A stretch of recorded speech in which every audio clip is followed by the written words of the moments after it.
شکریہ شکریہ. بسم اللہ الرحمن الرحیم. بہت محترم پیارے قائد پاکستان مسلم لیگ نون، معزز قائدین کرام، معزز پارلیمنٹیرینز، سینیٹرز، ٹکٹ ہولڈرز، اور خصوصی طور پہ یہ جو ماشاءاللہ اتنی ساری خواتین یہاں پر بیٹھی ہیں، آپ سب کو میرا دل کی گہرائیوں سے میں آج ویلکم کرتی ہوں. آپ سب کو سلام پیش کرتی ہوں اور اس تاریخی اجلاس میں آپ کو خوش آمدید بھی کہتی ہوں. آج کا اجلاس صرف اس لیے تاریخی نہیں ہے کہ ہم میاں محمد نواز شریف کی قیادت میں ایک فیصلہ کن جد و جہد میں داخل ہونے جا رہے ہیں. آج کا یہ اجلاس اس لیے بھی تاریخی ہے کہ جتنے senators, parliamentarians, M N As, M P As, ticket holders یہاں پر بیٹھے ہیں، ان سب نے وفا کی ایک تاریخ رقم کی.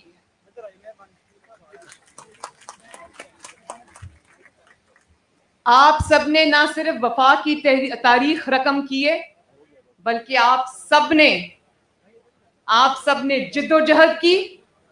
آپ سب نے پاکستان کا جو مسلم لیگ کا کلچر تھا، خواجہ آصف نے بالکل ٹھیک کہا کہ آپ نے 72 سال کے بعد مسلم لیگ کا کلچر بدل دیا. جس طرح آپ ظلم کے سامنے، جبر کے سامنے، دھونس اور دھاندلی کے سامنے آپ کھڑے رہے ہیں، اپنے قائد کے ساتھ، اپنی جماعت کے ساتھ، قائد کے موقف کے ساتھ، قائد کے نیریٹو کے ساتھ، اپنی بہن کے ساتھ، آپ کی اپنی بیٹی کے ساتھ. میں آپ سب کو دل کی گہرائیوں سے نہ صرف سلام پیش کرتی ہوں بلکہ سلوٹ کرتی ہوں.